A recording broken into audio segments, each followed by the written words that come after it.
हिंदुओं को जिंदा जलाने का उन्होंने षड्यंत्र रचा। खट्टर की खटारा सरकार, ये सारे के सारे चोर हैं, तो प्रताड़ित है। योगी आदित्यनाथ योगी मॉडल बेस्ट है। अब हिंदुओं को जागना पड़ेगा। नमस्कार, बहुत बहुत स्वागत है आपका खबर दस्तक में। मैं आपके साथ अभिषेक। हाल ही में हुई घटना जो कि सांप्रदायिक जो हिंसा का रूप ले चुकी थी, नूह से लेके हरियाणा तक आई और हरियाणा से कहीं ना कहीं लेके कूच कर सकती थी दिल्ली तक भी। इस विषय को लेकर आए हम दिल्ली की जनता के बीच में कि दिल्ली की जनता इस जो हिंसा थी उसको किस तरीके से देखती है, उनसे जानेंगे। तो हमारे साथ जो है रामेश्वर जी है, उनसे बात करेंगे। कैसा लगता है सर जब ऐसी कुछ घटना आपके सामने आती है, आपके जहन में क्या चीज़ है? सर, मुझे वो गुजरात की घटना याद आ गई जब 59 कार सेवक एक बोगी में बैठे हुए थे, जय श्री राम के नारे लगा रहे थे, भजन गा रहे थे, तो उस बोगी को ही जला दिया गया था। उसमें पाकिस्तान का भी हाथ था और वहाँ के मुसलमानों ने और कांग्रेसियों ने तो जलाया था। वही हाल नूह में हुआ है। वहाँ पे एक कांग्रेसी विधायक अब से थोड़े समय पहले विधानसभा सत्र था हरियाणा का, उसमें उसने खुलेआम बोला था मोनू मानेसर का प्याज तोड़ देंगे, प्याज की तरह उसे मसल देंगे। और मोनू मानेसर के बारे में वहाँ सिंपल ये कह दिया गया था, वो गोरक्षक है, वहाँ पे हिंदूवादी नेता है, वो गौ माता की सेवा करता है। वहाँ के एसपी ने कह दिया कि मोनू मानेसर नहीं आ रहा, फिर भी उस लोगों ने, एक ब्लॉगर ने, वीडियो यूट्यूबर्स ने क्या प्रोपेगेंडा बनाया कि मोनू मानेसर को जिंदा जला देंगे। 80 गाड़ियाँ जला दी। वही हिंदुओं को जिंदा जलाने का उन्होंने षड्यंत्र रचा। 120 अब सुनने में आ रहा है गाड़ियाँ जलाई जा चुकी है। अब सुनने में आ रहा है कुछ लोग जिंदा भी जलाए गए हैं, लेकिन वो देखे नहीं, दिखाए नहीं गए, क्योंकि वो भ्रामक हो जाएगी, लोगों की भावनाएं भड़क जाएगी। मंदिर को घेर लिया गया, ऊपर से गोलियां चलाई गई, मुस्लिमों ने गोली चलाई। एहसान मेवाती पाकिस्तानी यूट्यूबर्स है, बड़े फेमस हैं वो लोग, उनकी यूट्यूब पे वीडियो अवेलेबल है, फेसबुक पे भी वायरल वीडियो। उसने कहा मियों ने काम कर दिया, मियों ने हमला किया, मियों ने नारे लगाए, धार्मिक जो इनके नारे होते हैं, सॉरी सांप्रदायिक नारे कहूँगा, समुदाय विशेष के नारे। उन नारों की वजह से वो तो खुश हो रहे हैं, लेकिन 120 गाड़ियाँ जल गई, सैकड़ों लोगों के घर बर्बाद हो गए।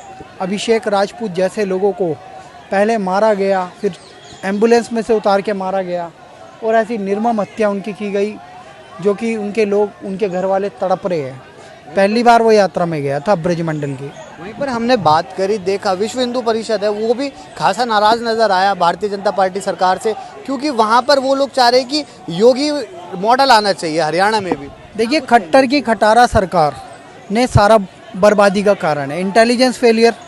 जब दो पक्ष जा रहे हैं, तुम्हें पता है 80% आबादी वहाँ मुसलमानों की है, जो कट्टरपंथी हैं, जो चोर हैं, डुकेते हैं, लुटेरे हैं, साइबर सिक्योरिटी का थाना जो जला देते हैं। 125 मुसलमान पकड़े गए हैं। जमतारा जो झारखंड में है ना, वेब सीरीज़ बनी है, सेम वैसे ही मुसलमान वहाँ चोरियाँ करते हैं। मेवाती, ये सारे के सारे चोर हैं, इनका काम ही है गाय चुराना, भैंस चुराना। ऐसे लोगों ने क्या किया? हिंदुओं की गाड़ियाँ तो जलाई, थाना भी जला दिया। जिस साइबर सिक्योरिटी पुलिस ने उन्हें पकड़ा था, उनसे क्यों बदला लिया? यहाँ से पता चल जाता है कि इनकी मानसिकता ही घटिया किस्म की है। तो मैं यही कहना चाहता हूँ आपके चैनल के माध्यम से कि ये एक टारगेट किलिंग थी, ये हिंदू नरसंहार का षड्यंत्र था, और इसमें विफलता है राज्य सरकार की, खट्टर सरकार की, और गृह मंत्री जो वहाँ के अनिल विज हैं उनकी भी, इंटेलिजेंस की भी, क्योंकि दंगा निरोधी दस्ता आपके पास नहीं था, पीएसी आपने नहीं लगा रखी थी, और आपने इतना बुरा हाल करवा दिया कि वहाँ पे बेचारे हिंदुओं को मैं क्या बताऊँ, बहुत प्रताड़ना सहनी पड़ी। जलाभिषेक करने गए थे, लेकिन खून की नदियाँ देखनी पड़ गई। वहीं पर बजरंग दल ने भी दिल्ली से सटे इलाकों में, दिल्ली में भी कई जगहों पर प्रदर्शन करा, और वो भी वो खासा नज़र जो है वो भारतीय जनता पार्टी से आई। उसके बाद उनका साफ तौर पर यही कहना था कि जब इनका कोई जुलूस निकलता है तब हम तो कुछ नहीं करते हैं, हम शांत होते हैं, हम भाईचारा दिखाते, तो इनके टाइम पर भाईचारा क्यों नहीं आता? जहांगीरपुरी में हनुमान जन्मोत्सव पे पथराव हुआ था। रामनवमी पे लगातार हर राज्य में पथराव होता है। पश्चिम बंगाल में आपने देख लिया, ममता बनर्जी कहती है कि मुस्लिम एरिया से राम अपना ये महोत्सव ना निकाला जाए। अब आपने मेवात में देख लिया, चैलेंज करके मारा गया। तो हिंदू तो प्रताड़ित है। हिंदू तो, मैं कह रहा हूँ, ये जो इंडिया भी बन रहा है ना टुकड़े टुकड़े गैंग का, इनकी भी प्रताड़ना सह रहा है। एंटी हिंदू कृत्य चल रहा है जितना चल रहा है। हम लोगों को समझना पड़ेगा कि हमें बचाएगा कौन। ये राजनेता हमें नहीं बचा सकते। योगी आदित्यनाथ योगी मॉडल बेस्ट है, पर योगी भी कब तक संभालेंगे? तो अब हिंदुओं को ही जागना पड़ेगा, प्रतिक्रिया देनी पड़ेगी। कब तक पिटते रहोगे? वहीं पर हमने एक वीडियो भी देखी इंस्टाग्राम पे, सोशल मीडिया पे बहुत ज़ोरों शोरों से चल रही है, जो यहाँ पर कनॉट प्लेस में भी आते हैं विजय कट्टर हिंदू नाम से, उनके साथ भी ऐसे ही प्रताड़ित करा गया, उनको भी, उनके 1.5 महीने का बच्चा था उनके पास, उसको तक परेशान किया गया। ऐसा बताया गया कि 10,000 से ज़्यादा संख्या में हिंदूवादी लोग थे, विश्व हिंदू परिषद बजरंग दल के कार्यकर्ता, और विजय कट्टर हिंदू जी बजरंग दल से हैं।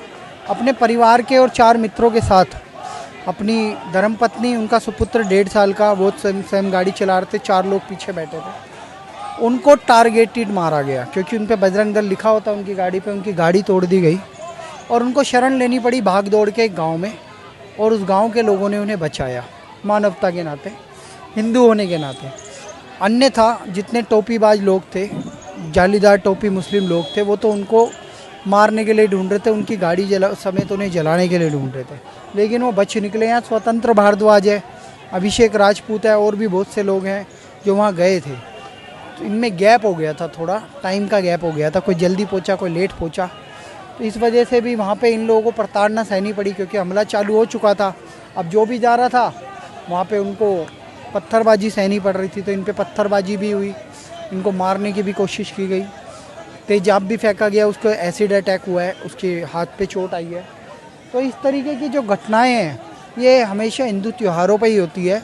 अब हिंदुओं को जागना पड़ेगा और ऐसा सोचना पड़ेगा कि भैया हमने भारत को पाकिस्तान नहीं बनने देना, बांग्लादेश, अफ़गानिस्तान, इराक, सीरिया नहीं बनने देना, और इस्लामिक आतंकवाद का जो तांडव चल रहा है इसे रोकने के लिए सरकारें कदम उठाएं, नहीं तो हमारे शंकराचार्य जी जागृत हो, हमारे सारे अखाड़े जागृत हो और इनको रिप्लाई देने की तैयारी करें। अब तो समय भी वो आ चुका है कि हिंदू त्यौहार जो हैं वो बेहद नज़दीक हैं, तो क्या लगता है ऐसी अगर आगे भी दंगे बढ़ते रह सकते हैं? देखिए, बढ़ने नहीं चाहिए, तो सरकारों का काम है ना, इंटेलिजेंस इनपुट होना चाहिए। तुम ISIS के आतंकी पकड़ लेते हो, PFI पे बैन लगा देते हो, तो अब आप इन लोगों पे भी तो नज़र रखो जो जिहादी तत्व हैं, जो हिंदू विरोधी बातें करते हैं। प्रशासन को पहले ही पता लग गया था कि वहाँ पर सब पता था प्रशासन को, सब पता था। मैं कह रहा हूँ ना, प्रशासन का फेलियर है, खट्टर ही खटारा सरकार है। वहाँ की पुलिस अच्छी है मान लेता हूँ, पर पुलिस सीमित है ना, वो यही तो कह रहा है हम सुरक्षा उपलब्ध नहीं करा सकते, तो भैया इस्तीफा दे दो, योगी मॉडल ले आओ, नहीं तो योगी जी के राज्य में मिला दो मेवात को, फिर देखो देवबंद की तरह ये भी सुधर जाएंगे। पहले वहाँ भी आतंकी पकड़े जाते थे, अब नहीं पकड़े जाते। उत्तर प्रदेश में सहारनपुर में बहुत बुरा हाल था, वहाँ सबसे ज़्यादा आतंकी पकड़े, सब आतंकियों को ठिकान लगा दिया योगी जी ने। अतीक अहमद जैसे लोग अब इस दुनिया में नहीं रहे, उनका इंतकाल हो गया, और भी बहुत सारे लोग लुढ़क चुके हैं। तो अब इनका नंबर आ चुका है, पर यह है कि योगी मॉडल बनाओ, या केंद्र में मोदी जी की जगह योगी जी को लाओ। प्रधानमंत्री योगी जी बन गए तो फिर वो खुद ही कमर कस देंगे। तो समाधान है योगी सरकार, योगी आदित्यनाथ, योगी मॉडल।